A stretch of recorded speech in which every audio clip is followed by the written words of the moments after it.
Bu kitab niyə bu qədər populyar deyil? Deməli belə, bugün sizə Leonid Andreyevin Qızıl Kakasından danışacağım.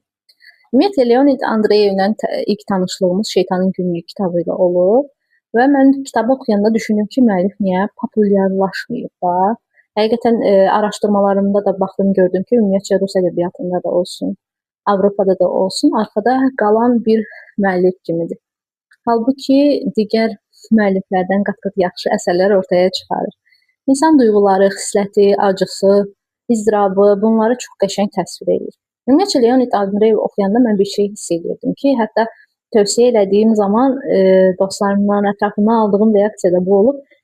Kitabın ümumi bir ağırlığı var.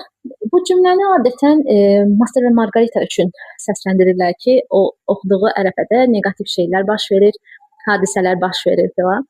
Kitabda çox qəribə bir ab-hava var, sanki sənin üstündə ağırlıq hissi.